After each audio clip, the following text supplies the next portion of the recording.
So us in the truth, we have to take a spiritual inventory to make sure that we able to endure in this truth.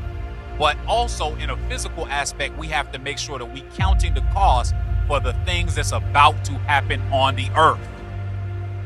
If you're not preparing now as a man, shame on you, because tough times is coming, brother.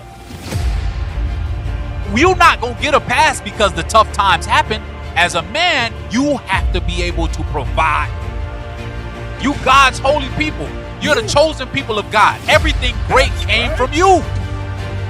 You're supposed to be the doctors of this earth. You're supposed to be the lawyers of this earth. You're supposed to be the architects of this earth.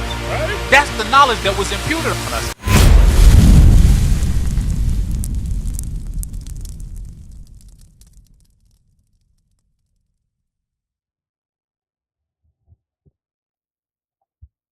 Hey, shalom. Most High in Christ bless.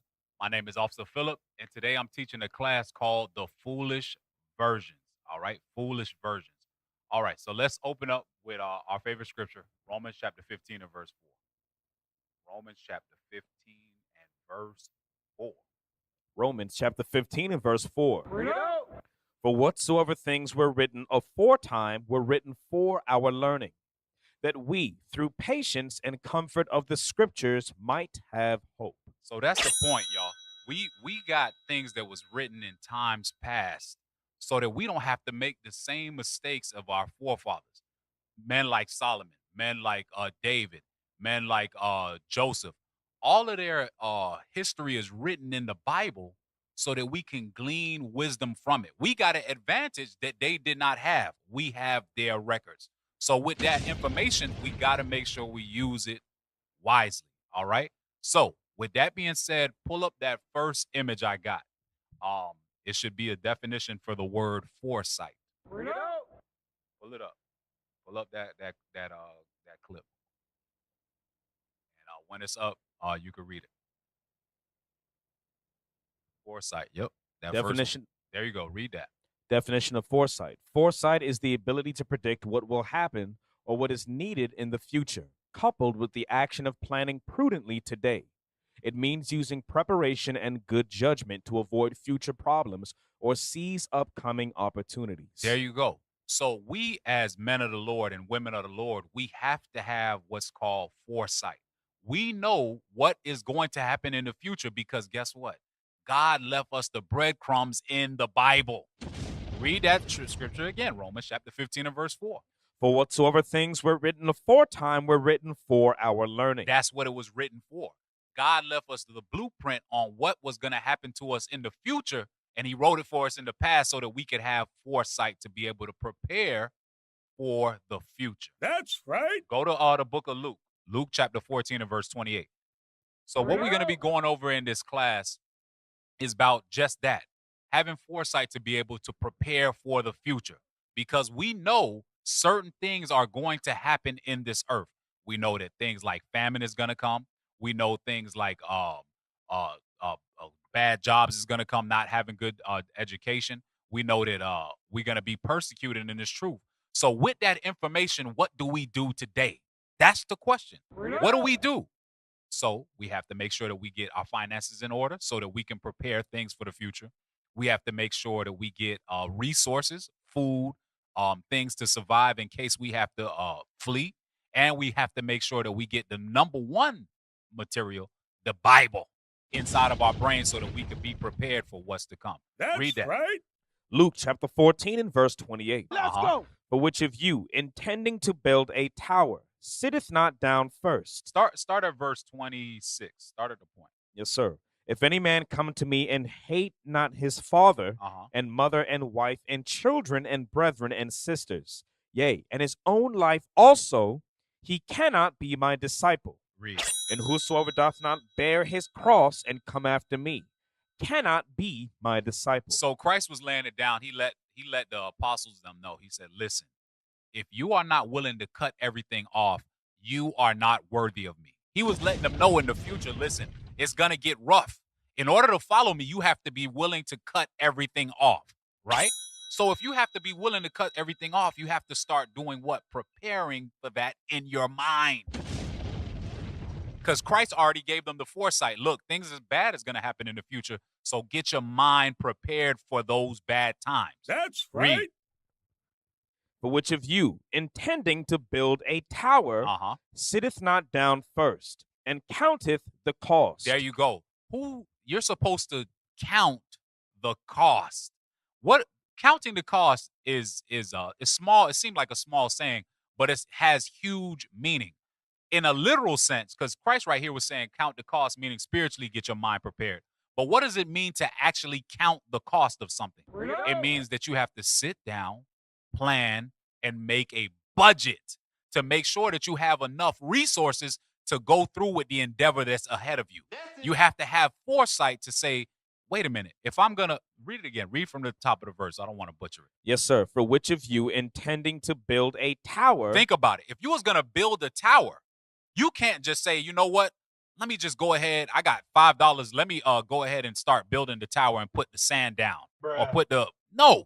You have to sit down, plan, get resources, get in contact with people to get the floor plans, get in contact with the suppliers to bring the supplies. A lot goes into building a tower. That's right. So you have to literally make a budget and count the cost. Read. Sitteth not down first. You got to sit down, meaning that you got to pull out your calculator, you got to do some planning. Read. And counteth the cost. And you got to actually take time to count the cost for the endeavor that you're about to embark on. Read. Whether he have sufficient to finish it. Okay, so you have to know whether or not you have enough to finish the thing that you need to start. Read. Lest haply, after he hath laid the foundation and is not able to finish it, all that behold it begin to mock him. There you go. So us in the truth, we have to take a spiritual inventory to make sure that we able to endure in this truth. But also in a physical aspect, we have to make sure that we counting the cost for the things that's about to happen on the earth. Sit down, open up your finances. Damn, am I really ready for the famine? Am I taking the steps to prepare for what's about to happen on the earth?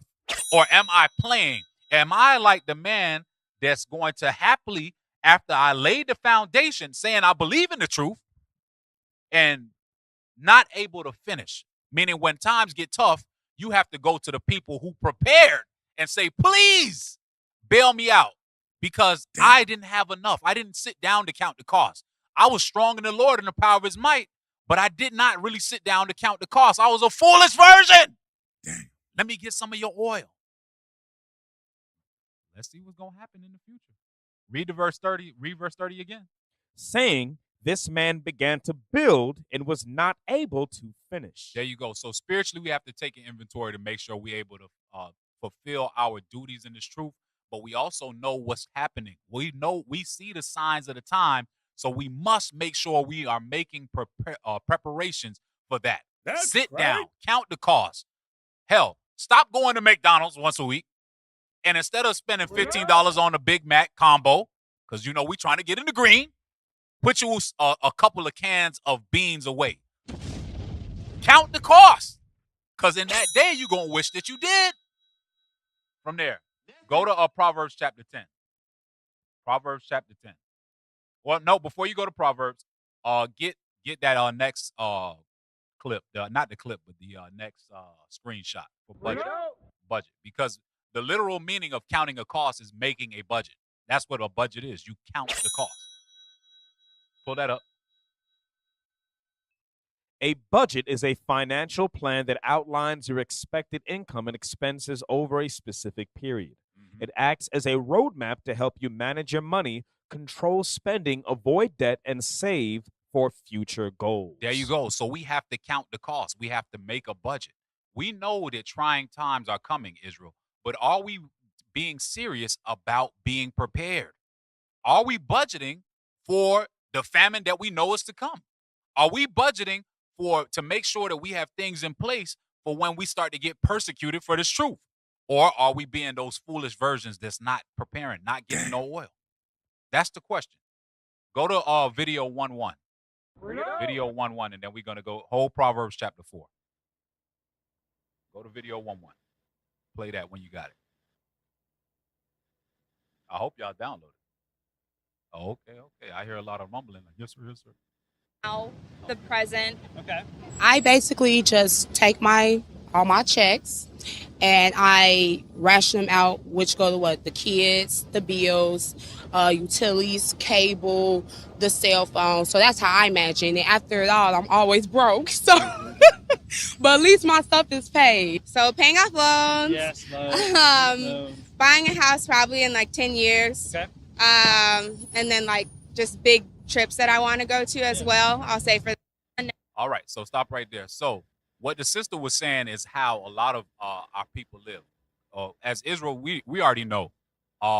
Get that Isaiah chapter 14. I didn't have this in my notes. The last verse, Isaiah chapter 14. We already know. Listen, the scriptures say we are under these curses. Financially, we're going to have hardships in this world. It is what it is. But with the little that we have to make sure that we diligent with it. Read that. Isaiah chapter 14 and verse 32. What shall one then answer the messengers of the nation?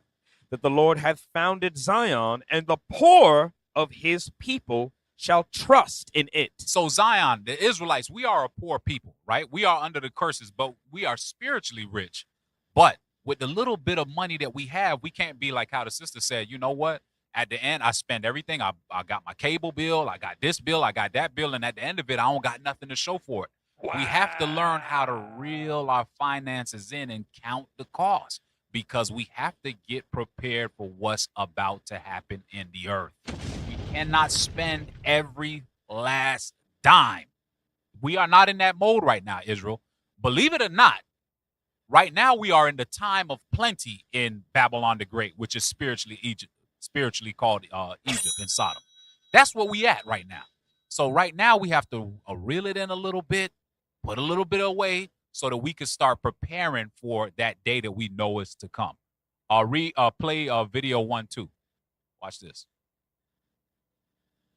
Video 1-2.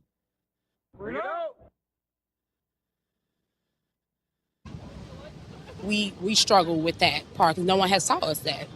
Well, I can only think that I always think back on, younger schooling, elementary through college, that there were all these subjects that were never taught that you should have been taught about, like how to buy a house. Yeah.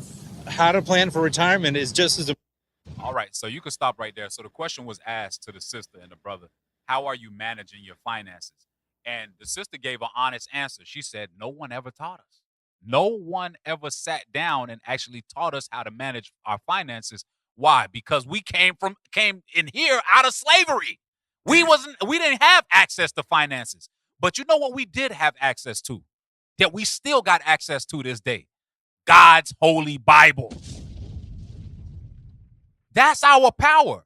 That's our power. And guess what? Does the Bible tell you about how to manage your finances? Through this class, we're going to see that it actually does tell you how to. And it's not about gaining as much money as you can to be rich in this world. We're going to find out what is the actual use of the money that you gain. Is it for you to live fabulous? For you to have every subscription under the sun? Is it for you to look fly, get your apple bottom jeans like the sister had? No, that's not what it's for. Proverbs chapter 10 and verse 4. Proverbs chapter 10 and verse 4. He becometh poor that dealeth with a slack hand. And that's a problem that a lot of us have. We become poor because we deal with a slack hand. A lot of times we don't want to try to achieve better for ourselves. Because of how we came to this land, Babylon the Great, we believe that we are less than. No, you the Israelites.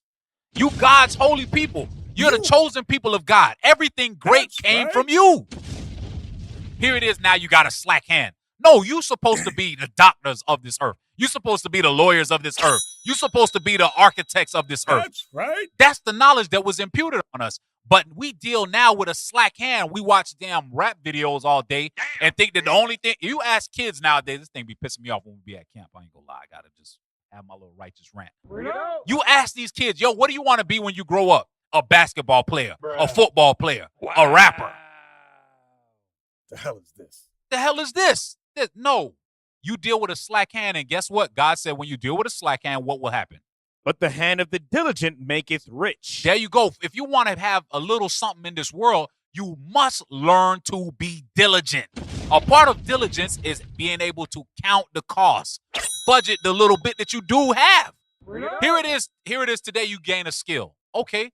Learn that skill. Be diligent in that. Make sure you go to work on time, get your bills and all that type of stuff so that you can learn how to do something for yourself. That's the point, y'all. We are the greatest people on earth. The problem is we deal with that slack hand. We have a thing called CP time. CP time. That's colored people's time. Brother, the young man didn't know what that is. Colored people's time. Damn. God said that we deal with a what? Read it again. He becometh poor that dealeth with a slack hand. There you go. If you're a person who live on CP time, you got a slack hand, and that's the reason why we stay in poverty. If you're a person that believe that the only thing you could be is the low level grocery bag, and listen, I understand it's a time and place for everything. We all have to start somewhere. We've all worked in those type of situations.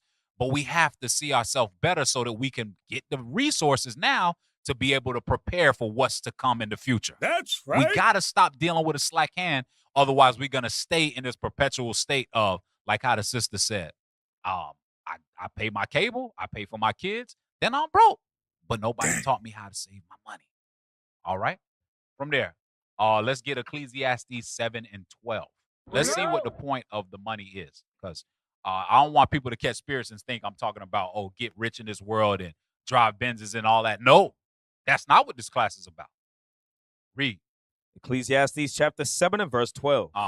For wisdom is a defense. So the Bible's primary defense for the Israelites is wisdom. The words written in this Bible is our number one defense against everything that comes against us. I mean, you pick a topic. Pick any struggle that the so-called blacks, Hispanics, and Native Americans have. Our answer will always 100% be in God's Bible, point blank. Don't even worry about it. Your solution is there. You got a problem? You got a problem with finances. You got a problem with your relationship. You got a problem with a brother. You got a problem with the congregation. You got a problem with lust. You got a problem with whatever your mind can wander on. Wisdom is here as a defense against all of those devices. But let's see what else is a defense. Read. And money is a defense. And money is also for a defense. I didn't have this in my notes. Go to the, what's that? The root of all evil.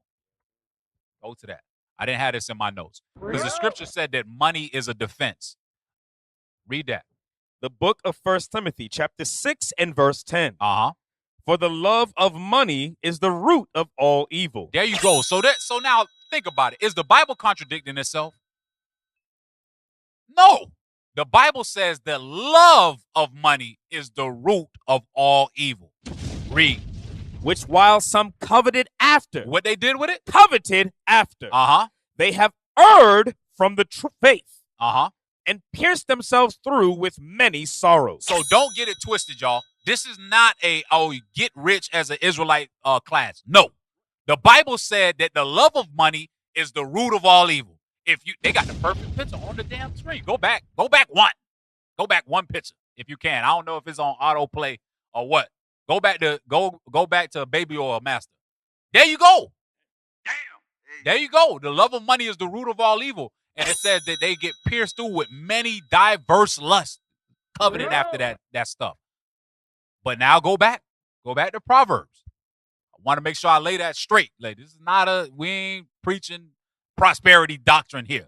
Just to get that out the way. Hell no. Read. Ecclesiastes 7 and 12. I'm sorry. Ecclesiastes chapter 7 and verse 12. For wisdom is a defense. Wisdom is a defense. You know what wisdom will tell you about money? That you shouldn't covet after it. That you should not love it. Because it's an object just like everything else.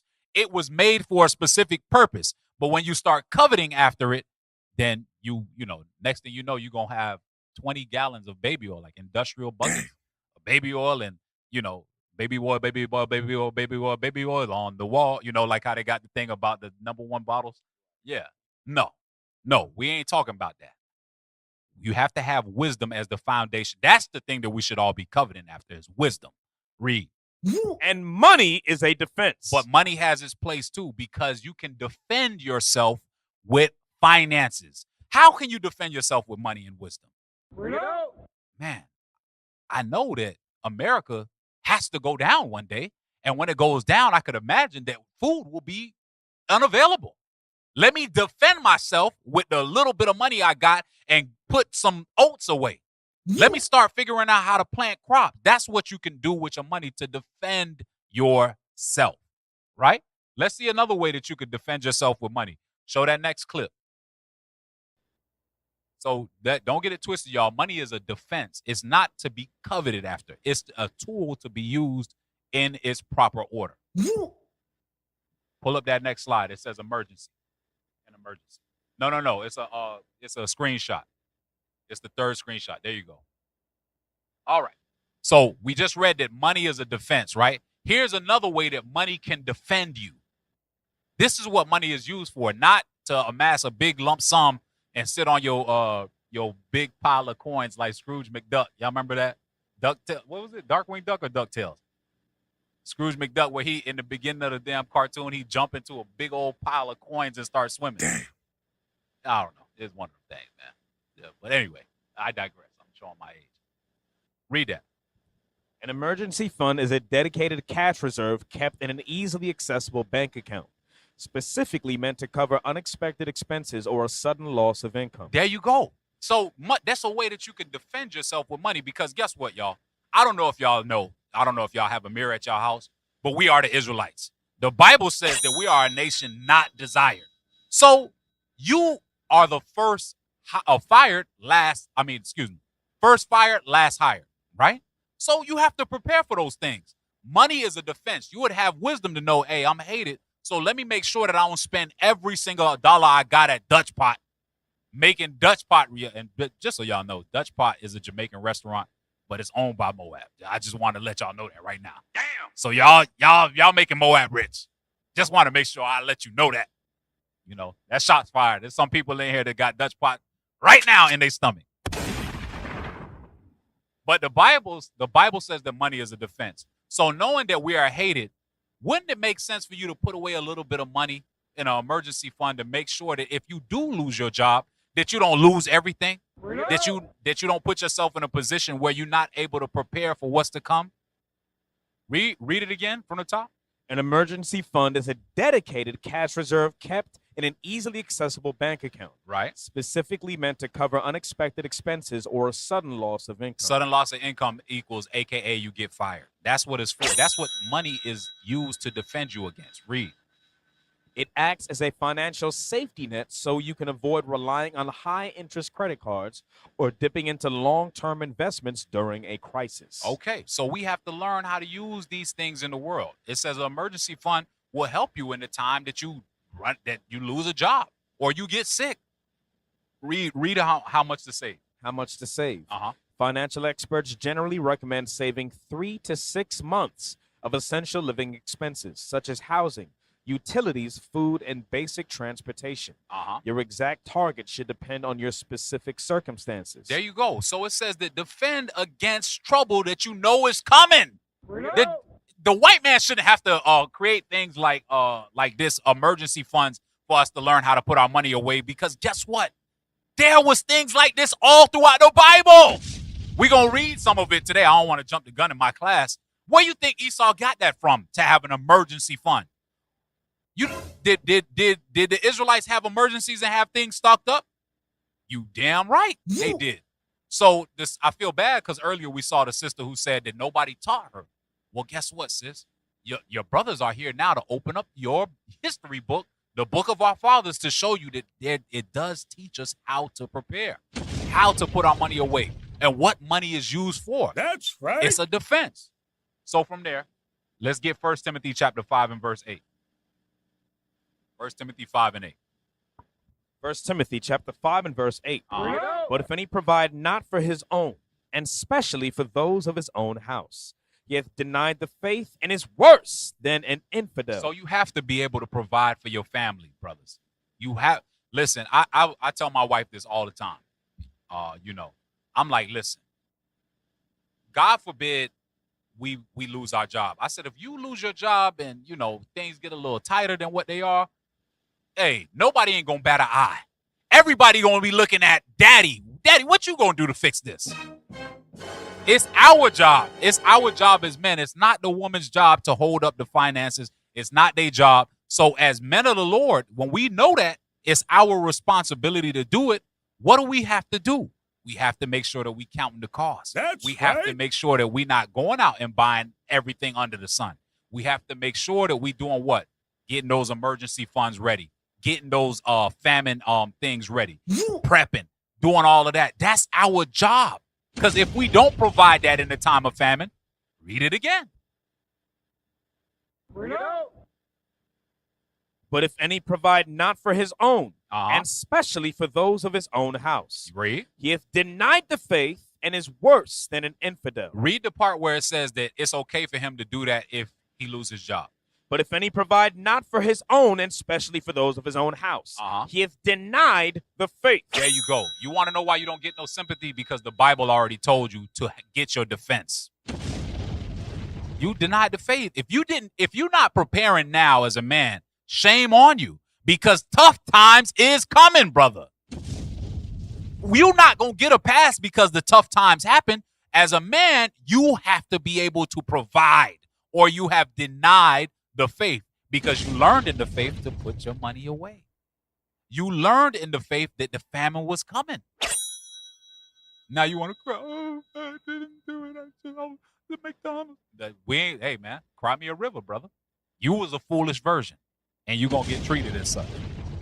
Proverbs chapter 13 and verse 22. Proverbs 13 and 22. Proverbs chapter 13 and verse 22. A good man leaveth an inheritance to his children's children. Read. And the wealth of the sinner is laid up for the just. There you go. So it says a just man will leave up an inheritance for his children. Listen, that we may not be able to have generational wealth, because I don't think that we gonna last that long, to be honest. It's my assumption. I don't know. I'm not setting dates, but I don't think that our children gonna be able to bask in any amount of money that we get now. But that should be the goal anyway. We should have things set aside to make sure that our children don't have to go through what we seen the sister talking about. That's right. That's our job as men. That's the thing that we have to provide so that we don't be like infidels, where we are strong in the Lord and the power of his might, but then lights get cut off. But then when the famine hit, we don't got one case of kidney beans. We ain't got 2 grains of rice. We ain't got a match. We don't got one candle in the house. We don't got no flashlights. We don't got nothing. All we got is love and happiness. Bruh. Amazing. Read it again. A good man leaveth an inheritance to his children's children. What kind of man? A good man leaveth an inheritance to his children's children. So you have to ask yourself, are you a good man? Are you at least putting forth the effort to make sure that your children don't have to struggle in this world when the time of famine comes? Are you trying? Or are you saying, oh, man, we under these curses, bro. I ain't, it is what it is. You pulling, I hate this. I told them, brother, pulling a GMS. Nah. No, it says a good man going to do what he got to do. What does it mean to be good? That's the question that we got to ask ourselves. What does it mean to be a good man? Is it talking about a man that go to a church every Sunday and wear his bow tie and his penny loafers? No. Read that. You got it. I already know you in the spirit. Romans chapter 7 and verse 12. Uh-huh. Wherefore the law is holy, Uh-huh. and the commandment holy and just and good. So a good man is a brother that keeps God's commandment. So it says a brother like that will be laying up things for his children. He would be the type of brother that has the foresight that we read about, going through the scriptures, listening to leadership, and making sure that he's preparing things for his wife and children to be safe. That's right. He's preparing finances and things like that so that his children and his family have a defense. Or be an infidel. Finish that verse. Or you could be this guy. Proverbs 13. Yeah, finish the back of Proverbs. I'm sorry. Thought we was back there, man. Proverbs chapter 13 and verse 22. A good man leaveth an inheritance to his children's children. So that commandment keeper gonna be making sure that he got things prepared for his family. He gonna try his best. Read. And the wealth of the sinner But a is sinner, a brother that that go to work, buy up I don't know, video games, all the different costumes for his character, a brother who buy up KFC, a brother who some brothers into the damn strip club, spend your money there with harlots. His money gonna go where? and the wealth of the sinner is laid up for the just. There you go. Your money gonna by the time you die, you got anything left, just people gonna be able to divvy up your money. They're gonna use your money to damn build up Esau kingdom. That's really what's gonna happen. Damn. Crazy work. All right, from there, go to Sirach chapter 29 and verse 11. Sirach chapter 29 and verse 11. Sirach chapter We're gonna 29. switch gears in a little bit, talking about laying up some food too. Go ahead. Sirach chapter 29 and verse 11. Lay up thy treasure according to the commandments of the According Most to High. what? According to the commandments of the Most High. So the Bible says, lay up your treasure according to the commandments of the Most High. What does that mean? When did the Most High ever command us to lay up treasure? He going to explain what he's talking about in the next verse. Read. And it shall bring thee more profit than gold. Uh-huh. Shut up alms. Shut up what? Shut up alms. Read. In thy storehouses. There you go. That's another way that we use money as a defense, brothers. Your money is not for you to be out here flossing and looking like the boss, Rick Ross. Bars. That's not what the money is for. It's to lay up, make sure you got your family straight, and also pay alms to make sure that the people in the body are taken care of. That's right. That's what a good man will do with that thing that we use for a defense, his money. Read it again. Shut up alms in thy storehouses. Uh-huh. And it shall deliver thee from all affliction. Because guess what? If all of us put a little bit in together, then when it's your time of need, there's money in that pot to make sure that we're all taken care of. Read on.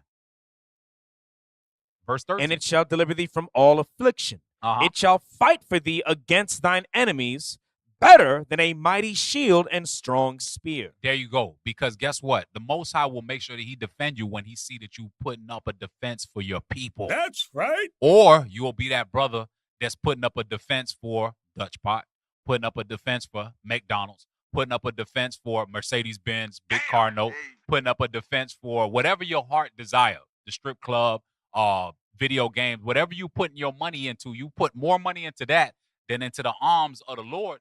How do you expect to get the Lord to fight on your side? How do you expect to have your family taken care of? It won't happen.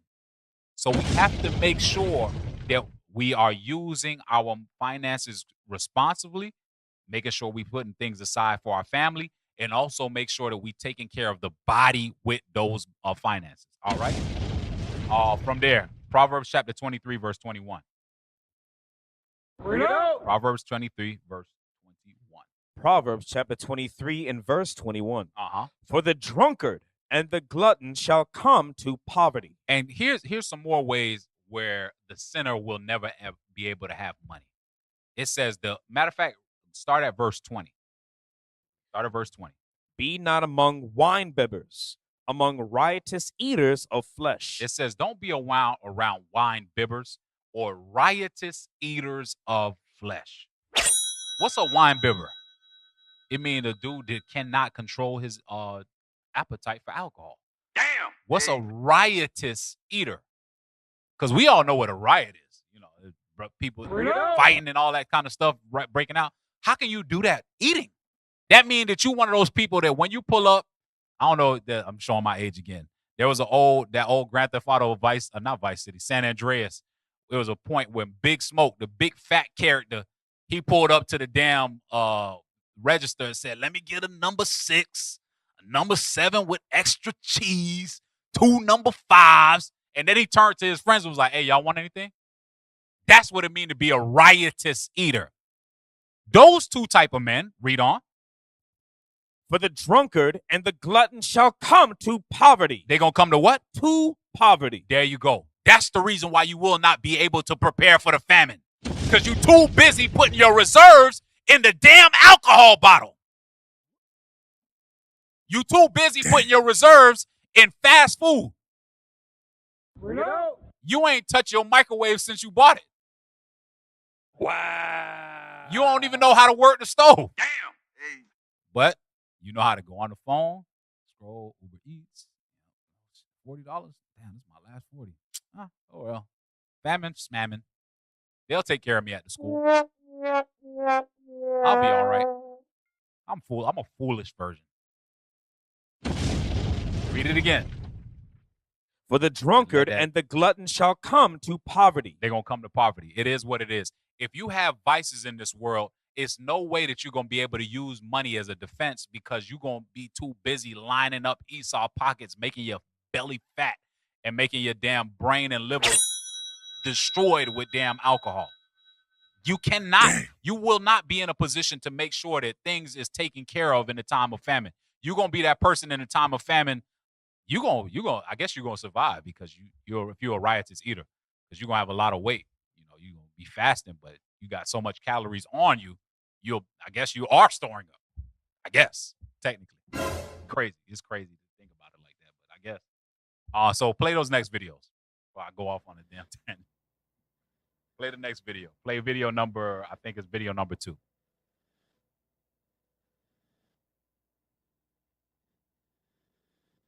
Walk around with anybody for a day and show you that they're wasting 15% of their money, sometimes 20. Stupid stuff. You know, you go to work, you spend $15 on a sandwich. What are you, an idiot? It costs you 99 cents to make a sandwich at home and bring it with you. Bring your own water if you have to, or your own drink, or bring your own coffee mug. You start to add that up every day, it's a ton of money. Most people, particularly working in metropolitan cities that are just starting out on their job, making their first $60,000, piss away about $15,000 a year on stupid stuff. I can walk. Stop right there. You got to think about that. A lot of people, this Edomite, he got a lot of flack for this. And I mean, the internet was on fire saying, oh, how could this dude, this rich, be telling us? But you totally missed the point. He said, here it is. You make $60K and you spent 20 on freaking food. Damn. Hey. That don't make, bro, you talking about a third. Even during the time of the Levitical priests, you only had to give a 10th. With Esau, you giving 20, 40% to Mickey D's? Amazing. And guess what? That's why we get made fun of as Israelites. That's why they say that we love watermelon and all that type of stuff. We love fried chicken because we make them rich with our damn appetite. We make these nations rich because we cannot control our lusts. Point blank period. I'm going to just say it straight. And then we wonder why we can't get ahead is because we freaking eating up the reserve that's supposed to be for the time of famine. Damn. Hey.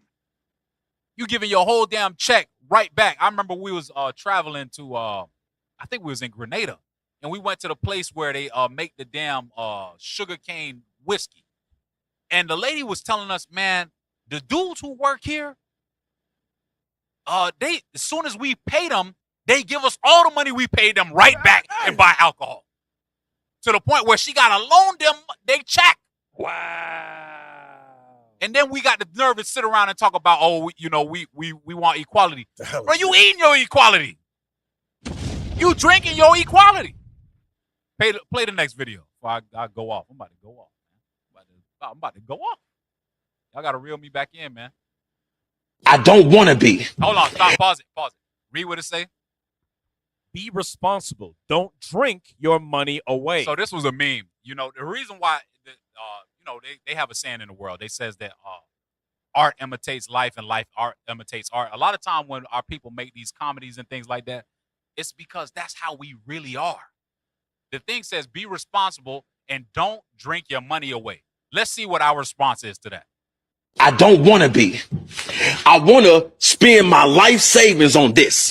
I want to abandon all financial responsibility and dump it in here. I don't. That's it.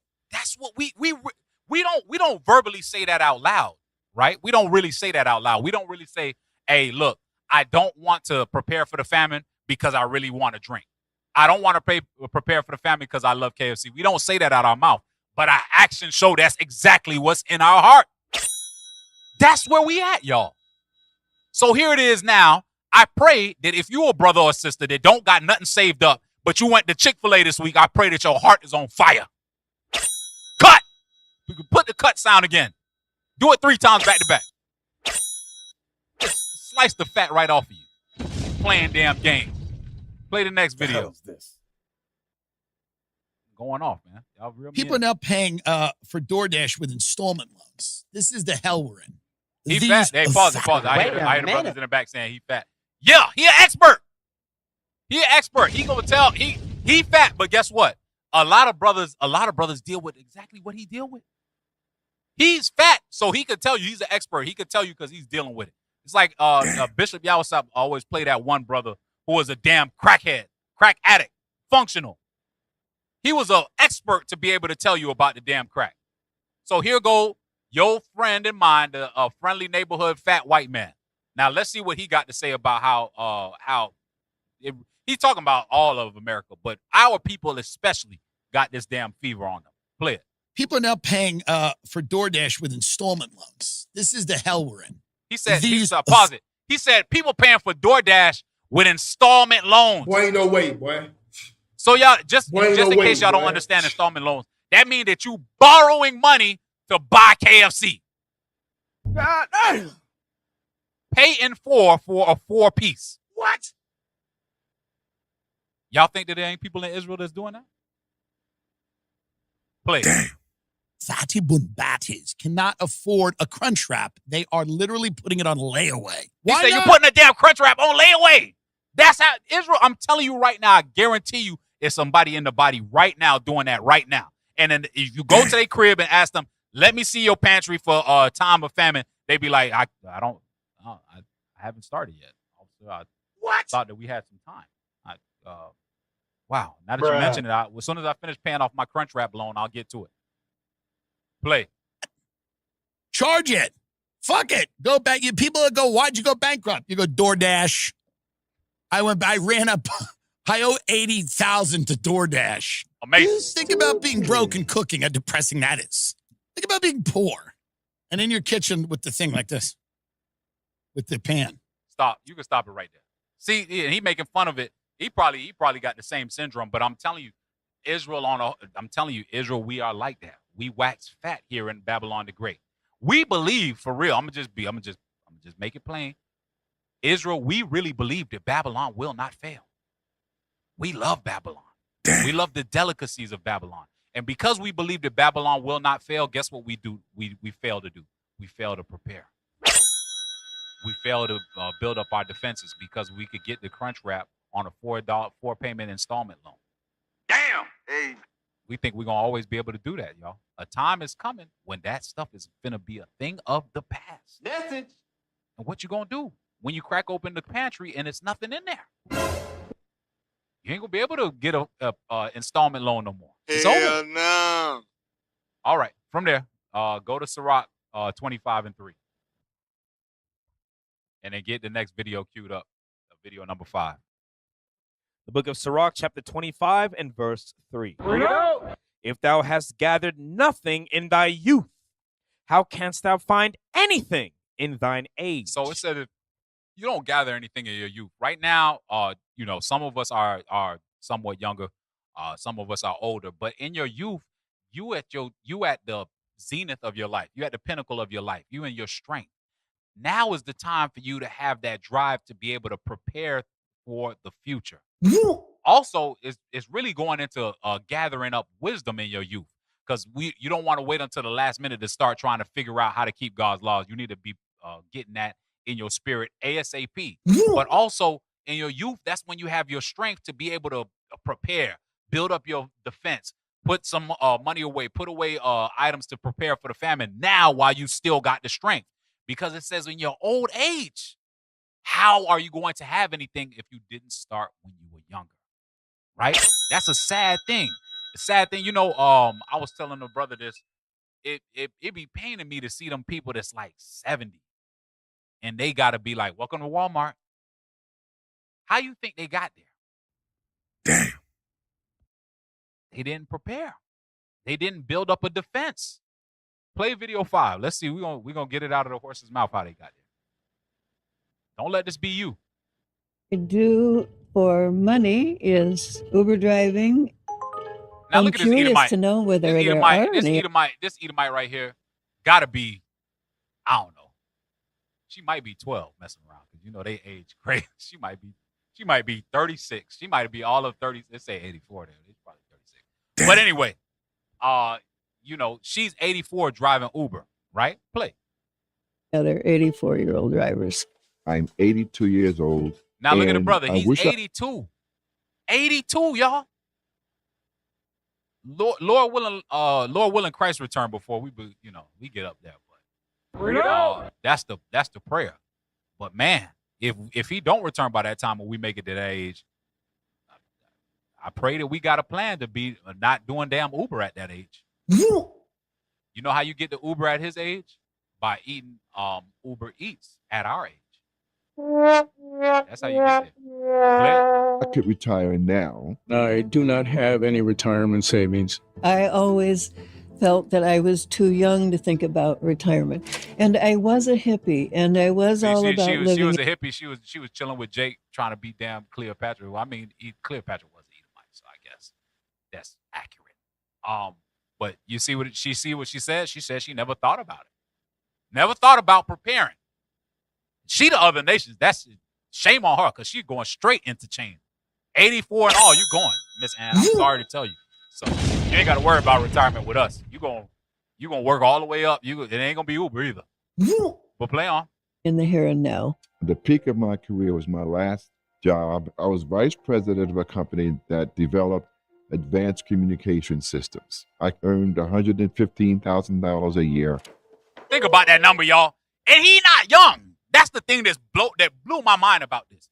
He is not a young dude. So the time when he was making that money, that 115 was worth damn that $500,000. But now in his old age, he still got to get up and work. How did he get there? Read that scripture again. Verse 3, if thou hast gathered nothing in thy youth, how canst thou find anything in thine age? If you ain't doing nothing while you got strength now, you're cooked when you get into your old age. You're cooked. Finish the video out real quick. I think we only going like to the halfway mark. Play it. Question is, what went wrong? I got laid off, I think, 2 times in my career, and it took me a while to find other employment. So I would draw from that 401k money to support ourselves. Thank you. Turn on more light? Oh, he doesn't need it. In the early 90s, there was a stock market crash. I didn't know what I was doing. I panicked, so I sold all of my stock. I might have a degree in mathematics, but it doesn't mean I'm financially literate. I had to learn the hard way. Had I not been in a situation where I had to use my 401k money, I'd probably have maybe more than $1 million whose interest I could then live on. Pause it right there. The dude said, if I would have not taken out of the 401k, if he would have had some type of emergency fund to ride out that wave, he would not have to work. Now he would have been a millionaire. But the lack of preparation will have us like this. What are you remember, I opened up this thing by talking about having foresight. You have to be able to envision what the future will look like. But when you do not think about it, you get the outcomes that just come with not preparing. You get nothing. That's what you get. So, are we going to be like the children of darkness, or are we going to use the wisdom that the scripture said and actually do something to prepare for the future? All right. From there, let's go to Matthew chapter 25 and verse 13. We're going to switch gears a little bit while we still got a little bit of time. Matthew chapter 25 and verse 1, actually. Matthew chapter 25 and verse 1. Then shall the kingdom of heaven be likened unto 10 virgins, which took their lamps and went forth to meet the bridegroom. And 5 of them were wise, and 5 were foolish. So these virgins, 5 of them were wise, and 5 were foolish. We're going to see what the differentiator was to make 5 wise and 5 foolish. Read. They that were foolish took their lamps Uh-huh. and took no oil with them. They did what? Took no oil with them. They didn't prepare. That's what made them foolish. They wasn't foolish because they didn't know math, because there's a lot of mathematicians that's fool. The brother said that, hey, I got a degree in finances, but hey, man, I dropped the ball. Damn. Hey. These versions were foolish because they did not prepare. Are you foolish? Are you preparing? If you look and you go into wherever your pantry is at your house, can you survive a week? Can you survive an hour? Damn. Are you foolish? That's the question you got to ask. Read on. But the wise took oil in their vessels with their lamps. The wise versions prepared. They said, you know what? I don't know what's going to happen, but let me make sure I got my oil, because I got wisdom. I know at any moment I may need my oil. But the fool said, you know what? Oil, schmoil. Damn. I'll let the oil worry about itself. Let's finish. Let's keep on reading. Let's see what happened with these versions. While the bridegroom tarried, they all slumbered and slept. Uh-huh. And at midnight there was a cry made, Behold, the bridegroom cometh. Go ye out to meet him. So now the bridegroom came while they was asleep, right? Remember, 5 fools, they ain't had no oil, but the wise ones, they had it. They was ready. They was prepared. They had foresight to know, even though I'm going to go to sleep. You know when you go to sleep? You go to sleep when everything is calm. You go to sleep when everything is good. That's the time we at now. We at the time that it's okay to sleep right now. It's the time, even though you in those good times when it's peaceful enough to sleep, you have to still be prepared. Read. Then all those virgins arose and trimmed their lamps. Uh-huh. And the foolish said unto the wise, Give us of your oil, for our lamps are gone out. They said, listen, y'all wise sisters, we don't got no oil in here. Let me get some of that oil. You know what it's going to be? It's going to be grown men with whole families like, hey, leadership, let me get some of that food. Please. My stomach touching my back. My babies. You was a foolish virgin. Go ahead. That was perfect music, man. That brother on point. Go ahead. Read on. But the wise answered, saying, This is what the wise going to answer and say in that day. Not so, lest there be not enough for us and you. They're going to say, man, how the hell we going to feed your family? We prepared for ours. We wasn't like the infidels. We made sure that we was going to prepare for our house. How dare now you become my child? The hell is this? It won't be enough for all of us. Read. But go ye rather to them that sell. Go to Walmart. Go see if the DoorDash still doing those paying for us. Go see if you could go get some of that, because that's where you were spending your money. I saw you. Every time I saw you, you had a Dutch plate pot in your lap. I seen it. You had the oxtail, 9-piece oxtail with extra curry, with the extra plantains, and the big old soda, the big old cola champagne soda. Damn. That was $25 and you made $10 an hour. I saw you. Now I gotta feed you.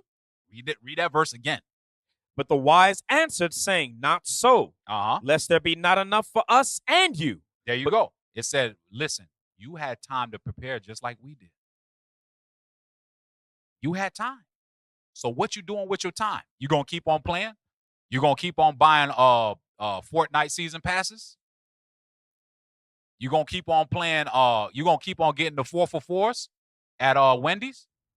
I don't know if they still got. They used to have that when I was younger. See, he said they got the biggie bag. That's where his money go. He get the biggie bag. You gonna keep getting the biggie bag? What you gonna do? Read. But go stop at verse 13. But go ye rather to them that sell and buy for yourselves. And while they went to buy, the bridegroom came. And they that were ready went in with him to the marriage, and the door was shut. The door was what? Was shut. There you go. So how could you really be mad when the brother who prepared shut the door? Hell no. You had the same time he had. You had the same warning he had. You had the same job he had. Read. Afterward came also the other virgins, saying, Lord, Lord, open to us. Uh-huh. But he answered and said, Verily I say unto you, I know you not. Read. Watch therefore, for ye know neither the day nor the hour wherein the Son of Man cometh. There you go. So because we don't know exactly when these calamities going to come on Babylon the Great, because we don't know exactly when it's going to pop off, we have to make sure that we stay ready so we don't got to get ready, y'all. And that comes with being responsible with your finances, making sure that you actually putting things aside to prepare for the famine, prepare for your family, get your family ready, get your if you got a home, get a little things growing outside, get you a little garden going. You have to start now. Do not wait until when the damn siren go off and you look on TV and they say it ain't the grocery store shelves is empty. DoorDash app don't work no more. Uber Eats is cut off. Don't wait. Start now while you actually got time, while you in the time of plenty now. Genesis chapter 41. We're going to try to fly through this. I only got like 5 more minutes left. I'm going to make the best of it. Matter of fact, get that video, video number 6. Get video 6. Play that. What does corn have to do with the Iran war? Well, while everyone's watching oil prices after Iran shut down the Strait of Hormuz, there's something else that might get impacted: fertilizer. The Strait of Hormuz isn't just a major choke point in the energy supply chain. It's also a key passage for nitrogen fertilizers that farmers rely on to grow much of the world's food, like corn. And if farmers can't get their fertilizer in time, you'll feel it at the grocery store. And in many developing countries, it can translate into food shortages and hunger. Nitrogen fertilizer is essentially natural gas that's been reconfigured into nutrients for plants. Because they have abundant natural gas and cheap energy, countries like the UAE, Saudi Arabia, Bahrain, Oman, Qatar, and Iran have become major producers and exporters of these fertilizers. In fact, around a third of globally traded fertilizer supply passes through the Strait of Hormuz. So what this means is when Hormuz is closed, it doesn't just squeeze oil tankers. All those ships carrying fertilizer can't get through either. And this could not come at a worse time as farmers prepare to plant the crops that they'll harvest in the summer. If prices spike or shipments don't arrive, it has a direct impact on crop yields. Less fertilizer usually means lower yields, so you get less food on the market and higher prices. The impact is global, but it won't be felt equally. The effects will be most devastating for farmers in low-income countries, particularly in East Africa and South Asia, that do not keep large fertilizer stocks. For these countries, further disruptions to crop harvest can translate into severe food shortages. In Kenya, fertilizer costs have All right, already... you can stop right there. So I just had to bring it up to current events to let y'all know that this thing is closer than what y'all think. Right now, that they trying to work out a deal with the Strait of Hormuz or whatever. But that the Most High is just giving us those warning signs to show, bro, this thing could pop off at any time. It could pop off. Think about it. Those of y'all that like chicken nuggets, guess what? Chicken nuggets is made out of chickens, and they feed chickens with corn. We just read that. The corn about to be gone. So your 10-piece nugget is over with. That's it. We got to make sure that we preparing the same way our forefathers did because they knew that these times was coming. Genesis chapter 41. Genesis chapter 41, read verse 33 to 36 real quick. Genesis chapter 41 and verse 33. Uh-huh. Now therefore let Pharaoh look out a man discreet and wise, and set him over the land of Egypt. Let Pharaoh do this, and let him appoint officers over the land, and take up the... Let me just dress it up a little bit real quick. Just for time's sake, I'm going to explain what's going on. So, the Pharaoh had a dream, and the dream was interpreted by our forefather Joseph. And the dream was that right now we're going to have 7 years of plenty, and then we're going to have 7 years of famine.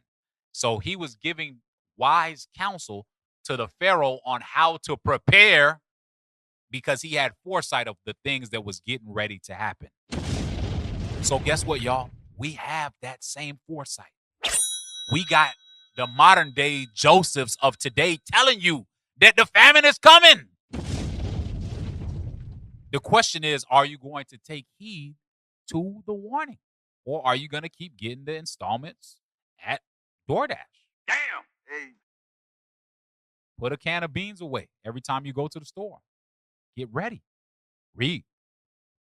And take up the fifth part of the land of Egypt in the 7 plenteous years, and let them gather all the food of those good years that come, and lay up corn under the hand of Pharaoh, and let them keep food in the cities. Stop at verse 36. And that food shall be for store to the land against the 7 years of famine, which shall be in the land of Egypt, that the land perish not through the famine. So there you go. So he had a wise plan. He said, look, take 1/5 of everything that grows in the time of plenty. 1/5. And just put it away, and it'll be enough that'll make you ride through those 7 hard years. So are we at least trying to do just that?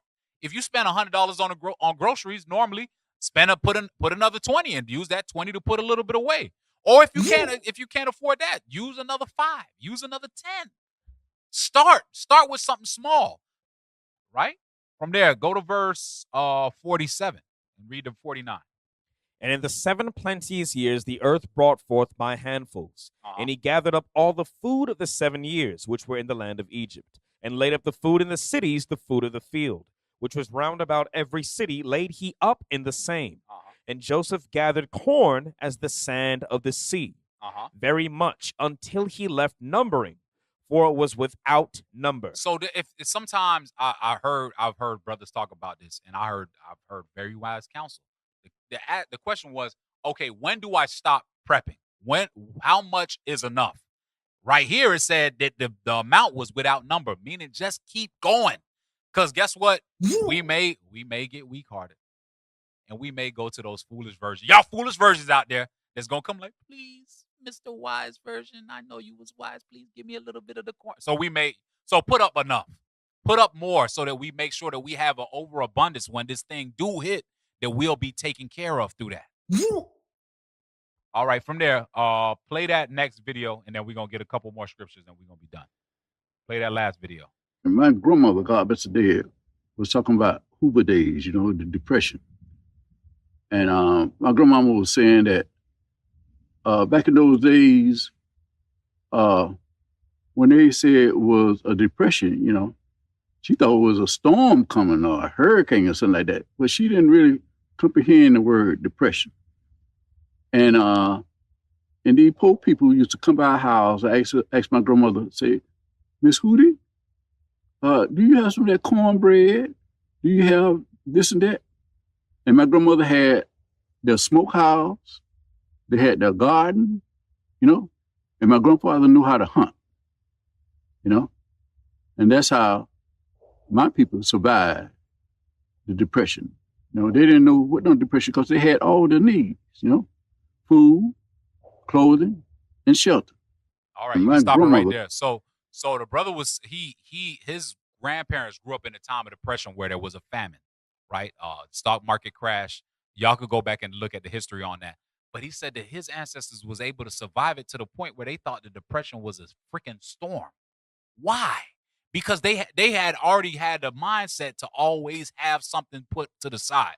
They came to his grandma to say, let me get some cornbread, let me get this and that. So where will we be in that day? Will when this next thing that's going to hit the earth hit, will we be like his grandparents was? Will we be prepared? Or will we be like the people that was going to his grandparents like, please, let me get something, let me get a little bit. That's the question that we got to ask ourselves. All right, so we're going to go last scripture for time's sake, Isaiah chapter 65 and verse 13. Bring it out. So we have to make sure that we are being wise with our finances, making sure that we are putting things away for the times of trouble that we know for a fact is going to come, y'all. That's right. We got to get our mind right and make sure that we're taking this thing seriously. Read that. We're going to close it out with this. Isaiah chapter 65 and verse 13. Let's go. Therefore thus saith the Lord God, behold, my servant shall eat, but ye shall be hungry. Behold, my servant shall drink, but ye shall be thirsty. Behold, my servant shall rejoice, but ye shall be ashamed. So we need to make sure that we are found as those servants that are being able to eat, drink, and rejoice when these things hit the earth. And the only way we're going to do that, y'all, is by making sure that we are like those wise virgins and we are preparing right now. All right? So with that, I've been Officer Phillip, and with that, I say shalom. Across the earth, the prophets move. From city streets to distant lands, the message is the same. Israel must rise. Through every quest, every journey, the truth spreads. No border can contain it. No distance can silence it. Our nation lives in every moment. In joy, we celebrate marriages. In sorrow, we honor our dead. On the Sabbath, we gather as one. Families rejoicing together, bound by the commandments of God. Yet are we tried? From the stones in Kenya to the hatred in Montana, we endure as a soldier of the Lord. And still, the mission expands. On the airwaves, on the screens, in every nation under heaven, Israel's voice is heard. We build our communities. We raise our children in royalty. We restore what was broken. We clean what was defiled. We show the world who we are.